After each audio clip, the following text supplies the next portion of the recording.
Welcome to the Marketing Report. My name is Russell Pearson. This is episode number 8.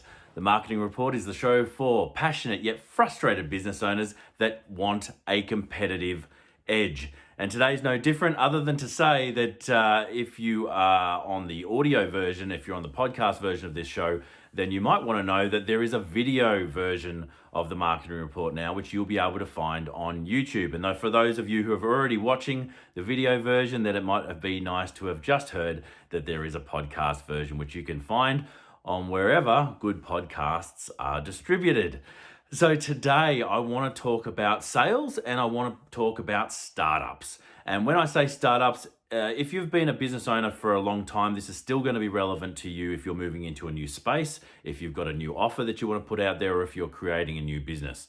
So no matter where you are, this is probably going to be relevant to you, but it's based off my frustration by recently talking to a lot of entrepreneurs and startup founders. And I say entrepreneurs because my definition of what a true entrepreneur is a person who acquires a business, changes the business, and sells a business, rather than a person who founds a business. There's entrepreneurial thinking, there's different ways of looking at things, but my personal definition of the entrepreneur is someone who finds something that's already there, changes it so that it's better, and then sells it on for a profit.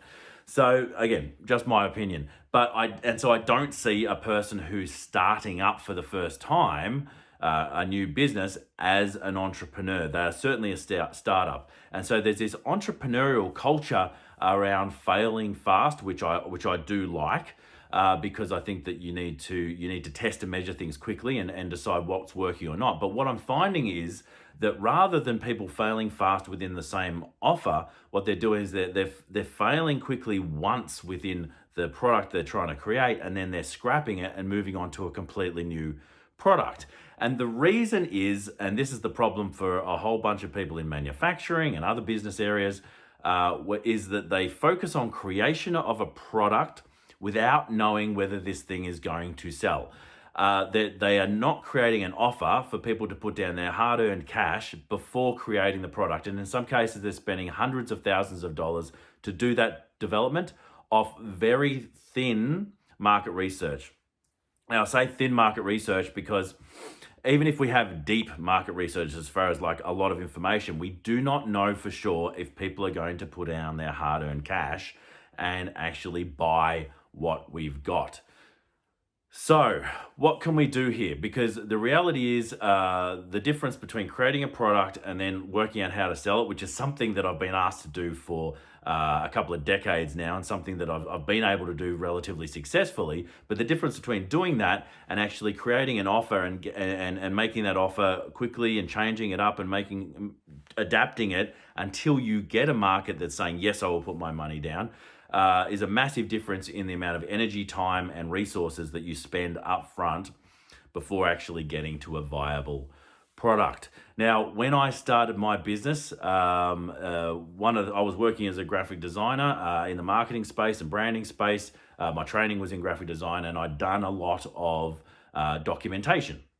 By documentation, I mean big guides and books and all sorts of layout design, things like that. And I was asked by a referral to come and speak to a pretty well-known street directory company, and they said, just bring some samples of what you've got so that we can see that you can do the job. And so me being nervous and in a startup position myself, I went and got the 40 books that I'd created over the last few years, and I literally carried them in and I met the guy at the desk, and I couldn't even shake his hand because I'm holding like all these books.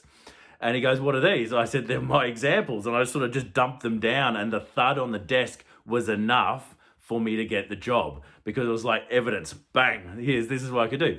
But now I can walk into a situation and people ask me, for some examples of the work I do. I'll say, "No, you won't need them. I can do the job." And the confidence that I have in in the way I discuss it, and the way I work them through the process of understanding their business and understanding what it is that they want, is enough for them to say, "Yes, I am more than confident for you to go ahead and actually work with my business." So the gap between those two scenarios is that I truly felt I needed all this evidence, and now I know I don't, because I actually am incredibly confident that I will be able to solve the problem that people are actually putting in front of me, is just confidence. So there's a confidence line in between here. It's like, how do we actually move from unconfident to confident? And if we can do that, we are often able to go to market and make an offer knowing that confident we will be able to deliver on whatever offer that we make. So again, back when I was starting, one of these great stories I heard, and it was so far away or so long ago that I don't recall exactly who it was, but it was the sausage magnate of the UK. And it was talking about how he got started. It was a podcast I listened to. And what this guy did was that he saw the problem in the region, which was that there were no good sausages. Like there was no gourmet sausages. There were you had to travel up to this further up the road or to the next town to actually get anything like this. And so this guy really loved food and sausages, and so he wanted to change that. And so what he didn't do was he didn't then get a sausage making machine and open a shop, a factory, and then get production, make all these sausages and hang them out the front and actually wait for people to walk along to buy them. What he did instead was he wrote a menu. That's all he did. He wrote a menu on a piece of paper, and he walked door to door in the local area and said, "We have these beautiful sausages. They're in all these different varieties. Which ones would you like to buy?" And a lot of people said no, but a lot of people said yes. And what he ended up getting was orders and money at the door with an offer of just a written offer. And they gave the money, and then he traveled up to the next town, went and got those sausages made by the gourmet shop up there, brought them back and delivered them. And he made a little bit of profit on the way through.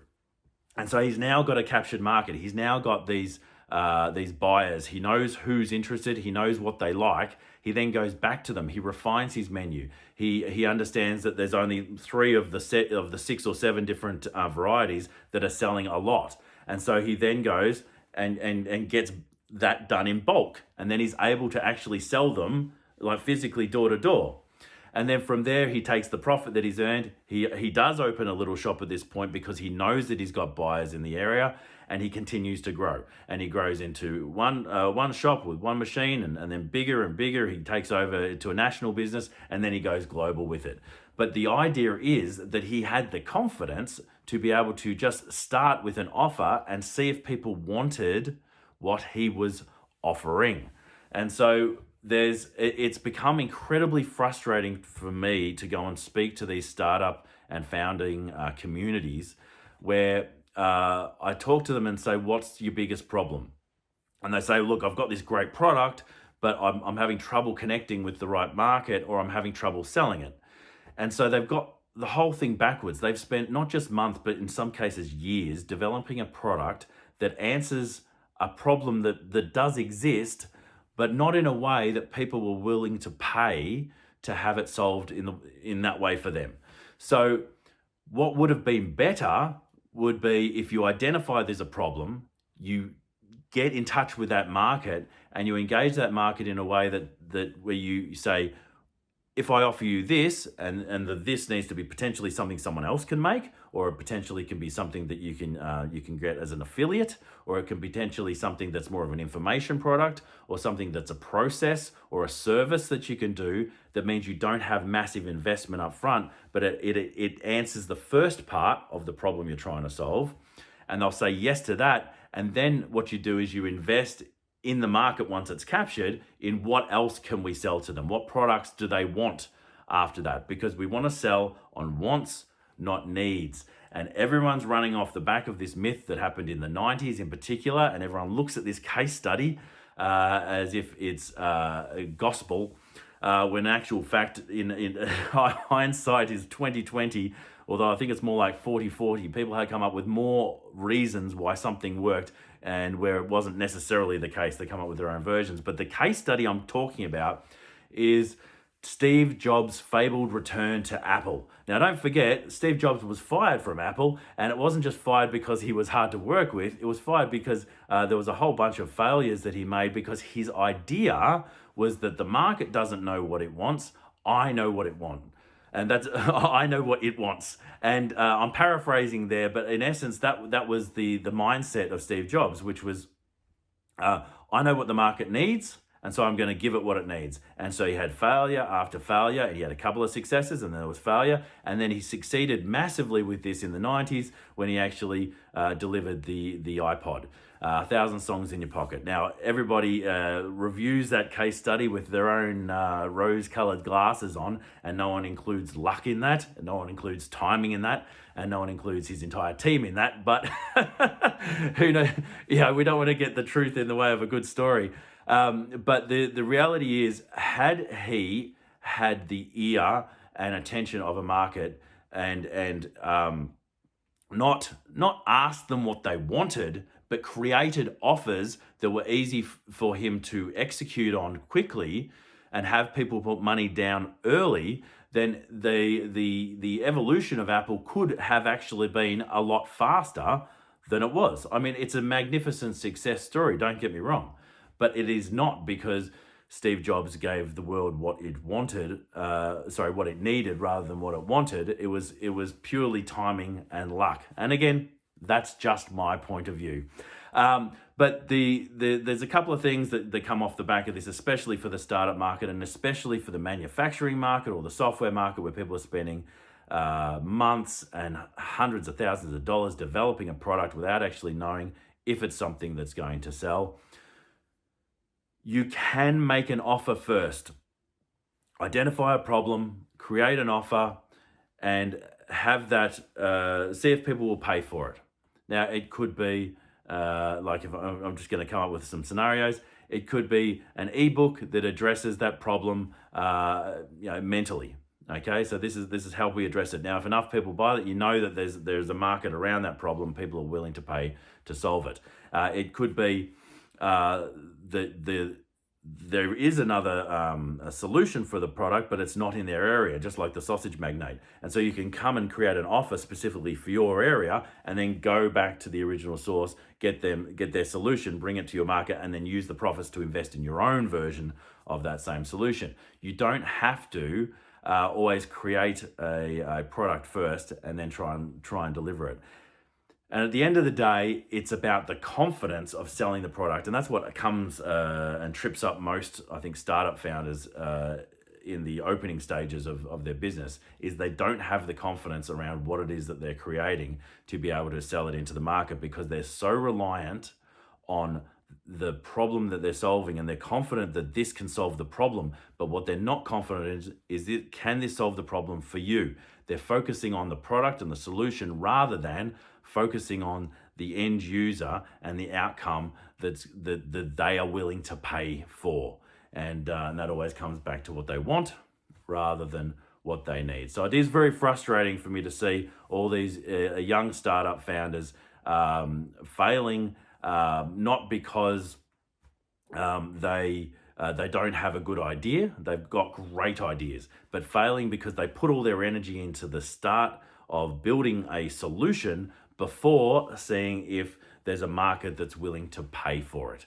So think about that in your own business. Are there ways that you can go to market and create a small offer to see if people are willing to pay before you invest the time to create the full-blown product that's going to solve that problem in the best possible way? We see this a lot in the startup community over in the US. There's this idea of a minimum viable product, which means that you might create a software product that does one thing, but one thing really, really well, and then you can build off the back of it. So how does that apply to you in your service? How does that apply to you in your product offering? How does that apply to you in your business? Thanks for watching, and thanks for listening. So again, we're on YouTube now. We're on podcast channels, whether it be Spotify or iTunes or just about everywhere that you can find podcasts. So if you can't find the marketing report where you are as far as from a podcast point of view, let me know, because I can work very hard to make sure the RSS feed, the really simple syndication feed for the podcast, can get to where you want it to be. So until next week, stay passionate, and I'll catch you on the next one. Make sure to visit russellpearson.com for more podcast episodes, videos, and more. russellpearson.com.